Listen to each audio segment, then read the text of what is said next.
Sí, la mentira mueve el mundo, obviamente, ¿no? Aunque no suelo citarlo entre mis fuentes patrísticas, pero es verdad que suelo utilizar mucho la frase de Jean-François Revel para, en fin, ilustrar lo que está pasando en la sociedad occidental. Cuando se dice el mundo, yo prefiero hablar de Occidente, porque donde vivimos el imperio de la mentira fundamentalmente es en Occidente. Y en ese sentido sí que podemos decir que la mentira mueve a Occidente o que la mentira mueve al mundo. Rotundamente sí. Pero es un concepto mayormente irritante, el de posverdad, ¿no?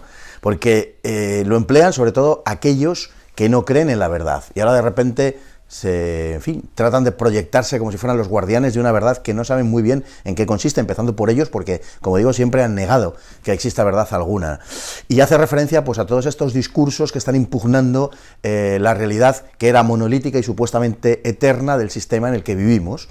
Y entonces todo lo que impugna eso, bueno, se puede agrupar bajo ciertos epígrafes que tratan de ser despectivos, como posverdad o como populismo. En fin, hay varias etiquetas que últimamente se están empleando en ese sentido y sirve para calificar un discurso que es contrario al discurso de las élites y de la oligarquía, que es el verdaderamente imperante todavía. Bueno, la mentira antifranquista es, o tratan de convertirlo, yo creo que están verdaderamente muy cerca, y operativamente es verdad que es cierta, ¿no? La mentira antifranquista es el basamento del régimen actual en el que vivimos, sin duda ninguna.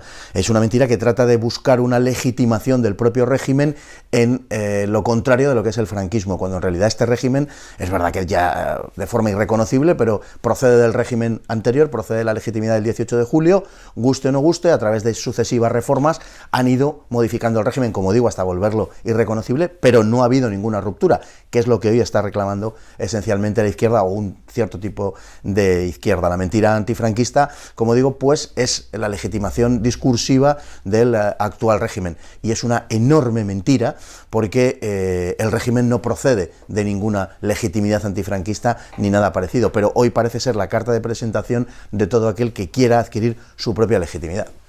Efectivamente sí, es decir, vamos a ver, con respecto a la historia reciente de España, esa secuencia que podemos denominar Segunda República, Guerra Civil, Franquismo y Transición, hay un enorme cúmulo de mentiras. En el balance ante la historia podemos decir que el franquismo presenta 4 grandes méritos, por decirlo así.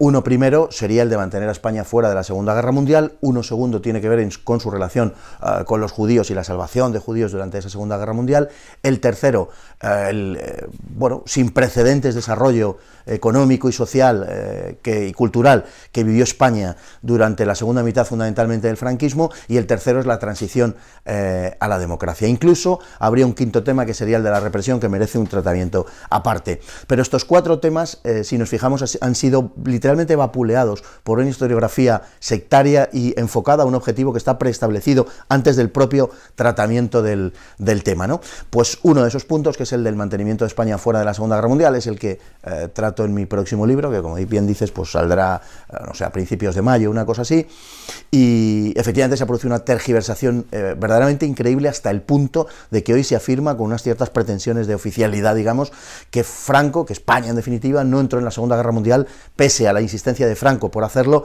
gracias a que Hitler no tenía interés en que lo hiciera. Es una mistificación sencillamente brutal que creo abordar básicamente de forma documental en este próximo libro, sí. Bueno, pues sí, efectivamente en algunas ocasiones pues he tenido debate con alguna de estas personas, Pablo Iglesias, Monedero, Errejón. Tengo que decir que la persona que más me ha llamado la atención de todos ellos ha sido Errejón, ¿no? Yo creo que con una cierta diferencia. Creo que Errejón es la persona con un mayor poso ideológico de ellos tres, y la persona con una mayor claridad política de los tres. Creo que es quien mejor sabe lo que quiere y cómo lo quiere. Por eso, desde el punto de vista de la virtualidad política, digamos, el hecho de que Errejón no se haya impuesto recientemente, y sí lo haya hecho Pablo Iglesias, es una buena noticia para todos aquellos que no quieren ver a Podemos en las instituciones. Son personas que, esto no se puede negar, tienen su mérito, han estado esperando durante muchos años su oportunidad, han estado trabajando, y hay que decirlo, de forma entregada por la causa en la que ellos creen, y han sabido esperar, han sabido aguardar el momento, como digo, en que llegase su oportunidad. Luego han sido respaldados fuertemente porque las circunstancias, bueno, se han prestado a ello, ¿no? Pero había que estar ahí y había que estar trabajando, y en lo que de ellos dependía, ellos han puesto de su parte todo lo posible, ¿no? Así que, bueno, indudablemente, digamos que ha sido sorpresiva su irrupción, ¿no? Hace ya 3 años, no obstante, también tengo que decir que, en fin, me vas a permitir que me ponga esa medalla, pero dije hace unos años, y debe estar grabado por alguna parte, que a la izquierda española, bueno, fue una frase que dijo Julio Anguita con respecto a la extrema derecha española, que yo tomé y parafraseé diciendo que a la extrema izquierda española solo le faltaba que llegara alguien y le dijese levántate y anda, ¿no? Julio Anguita lo dijo con respecto, no sé si empleó el término fascismo o extrema derecha, pero en fin, yo se lo apliqué a la extrema izquierda, se lo copié, y, en fin, mi frase suscitó, o mis reflexiones al respecto suscitaron entonces algunos comentarios jocosos. Creo que ya no se ríen mucho de eso, porque efectivamente se cumplió, ¿no? Claro que merece la pena discutir con ellos, sin ninguna duda. O sea, yo creo que merece la pena desde el punto de vista en el cual tú crees que estás más cerca de la verdad que otros, ¿no? Y tratas de poner de relieve sus inconsecuencias, sus contradicciones, y fundamentalmente de desnudar la base de la que parten, de demostrar que la base de la que parten es falsa, ¿no? Y yo creo que eso es lo más importante de todos. Luego, digamos que en el terreno discursivo, en fin, tratando temas en concreto, pues uno puede tener más razón que el otro. Eso es natural y lógico, no va a tener uno siempre la razón frente al otro, pero el problema de hablar con este tipo de personas es que la base de la que parten es esencialmente falsa. Su antropología es falsa, su visión del mundo y de la historia también lo es, y en ese sentido es una experiencia, por supuesto que sí, enriquecedora, y siempre que, o casi siempre que he podido, y me han llamado de alguna televisión, en fin, en la que ellos estaban, o algún programa que dirigían ellos, he acudido encantado, y tengo que decir además que no solamente eso, sino que me he sentido razonablemente a gusto. Yo creo que ellos tienen una visión de la historia de España esencialmente errónea y negativa. Y la tienen, no obstante, basado sobre una, digamos que la afirmación de ellos acerca de esa negatividad de la historia de España se crece, o en fin, se produce sobre una versión de esa misma historia, digamos, sobre una serie de conceptos que no obstante son ciertos.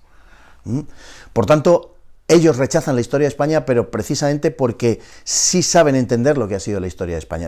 La historia de España ha sido básicamente un quehacer en torno a una idea central, que ha sido la idea del catolicismo. Esa es la realidad de cómo se ha forjado España, ¿no? Y de ahí podemos sacar, en fin, una infinitud, digamos, de conclusiones, ¿no? Algunas más positivas y otras más negativas en función de la óptica que tengamos cada uno. Pero ellos no niegan que España es eso. Ellos no niegan que España se ha hecho en función de eso. España es verdad que tiene una oportunidad en el siglo XIX de hacerse en torno a un determinado proyecto, y España no se hace en el siglo XIX. No hay una revolución burguesa verdaderamente, no se desarrolla industrialmente España, no hay una clase media que pueda llevar sobre los hombros el proyecto nacional, no existe, más que de forma muy epidérmica o raquítica, un nacionalismo español, y esa también es una de las razones por las cuales sí surgen los nacionalismos periféricos. Su concepto de España es un concepto negativo, porque entienden que España es un proyecto histórico fracasado.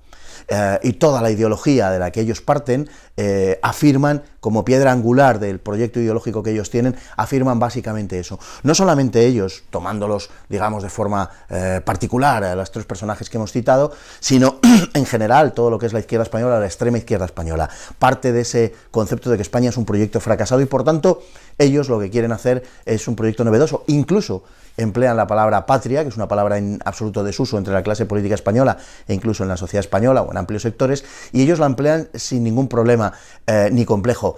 Ahora bien, cuando ellos emplean la palabra patria, se están refiriendo a otra cosa. Pues la respuesta es la segunda. Podría haber salido un muestrario casi interminable. Es un libro que va al relato de determinados episodios históricos españoles que para otros países serían episodios señeros de su historia, y que nosotros en una gran parte de casos ni siquiera conocemos, ¿no?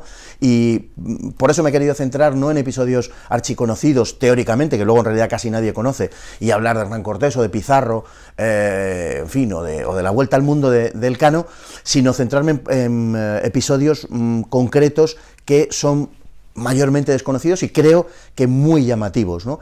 Sin embargo, nosotros podemos decir que casi no estudiamos historia, porque la historia de España que se estudia es una historia, en los planes, digo, de estudio obligatorios hasta cuarto de la ESO, es una historia, en fin, que trata a nuestro pasado con muy poca profundidad y creo que con un notable desenfoque en algunos casos, y en esto incluyo también el bachillerato.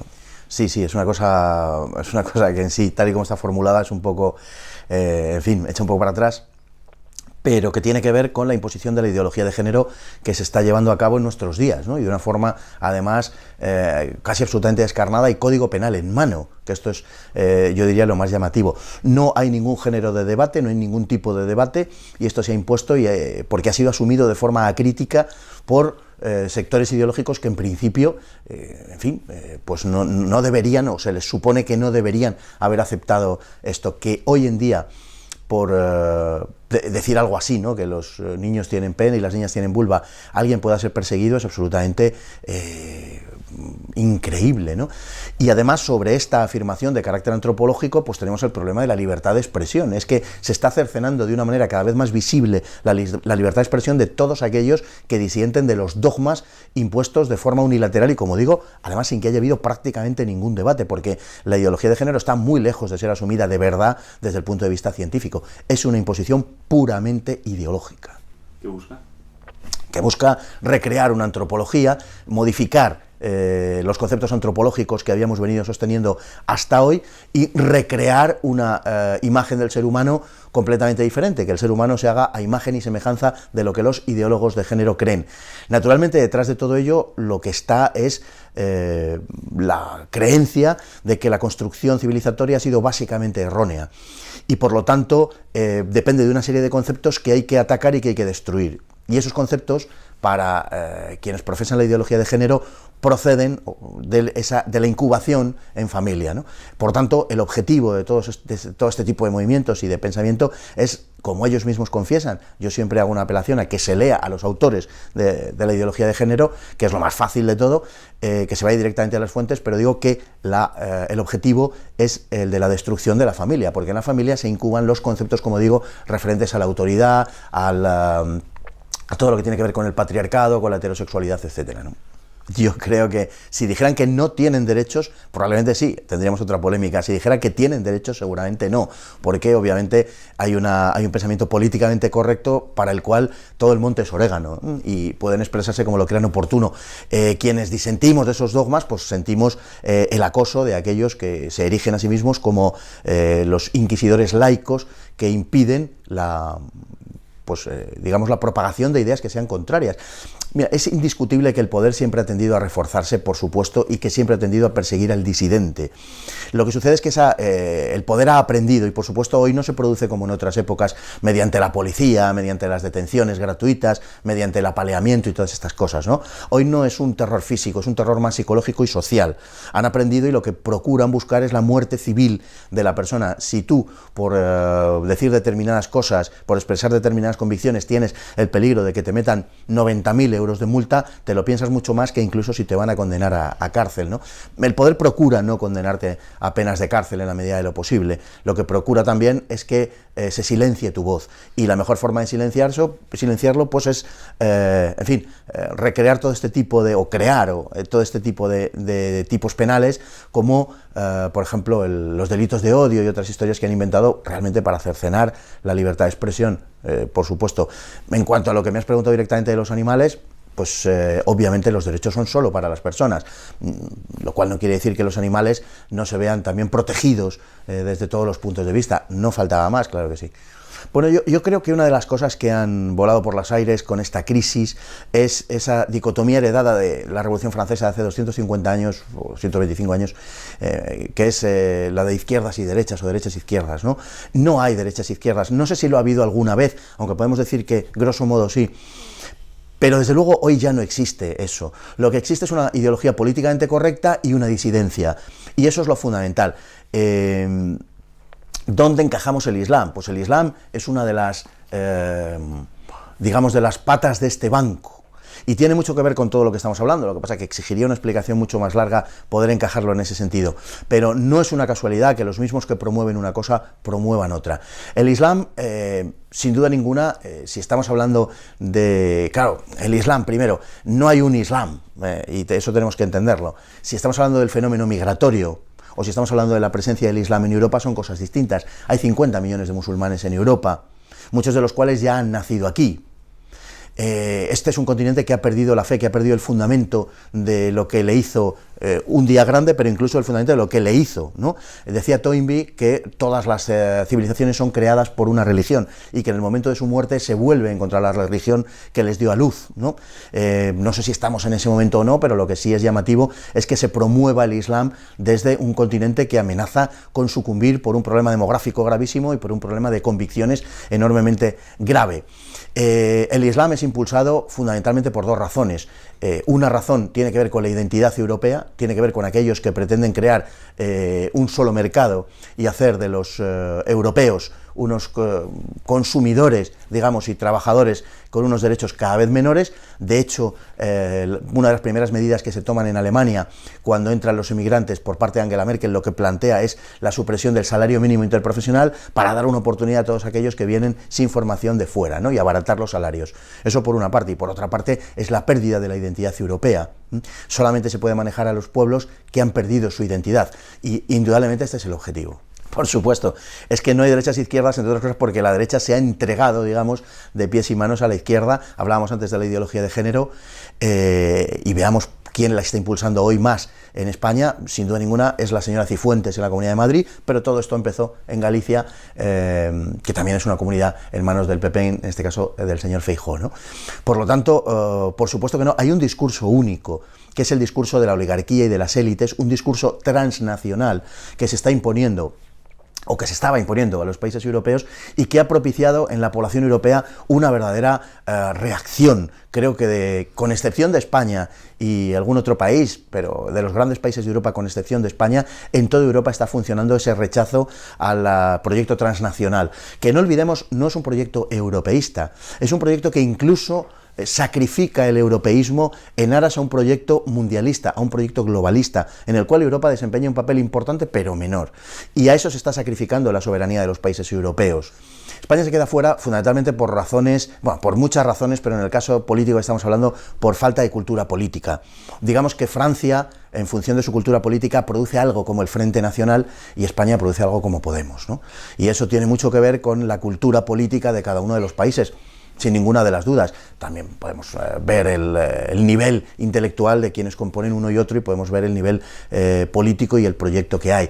El Frente Nacional sí es algo que verdaderamente se opone a los designios de esas élites transnacionales, mientras que Podemos en realidad es un fraude.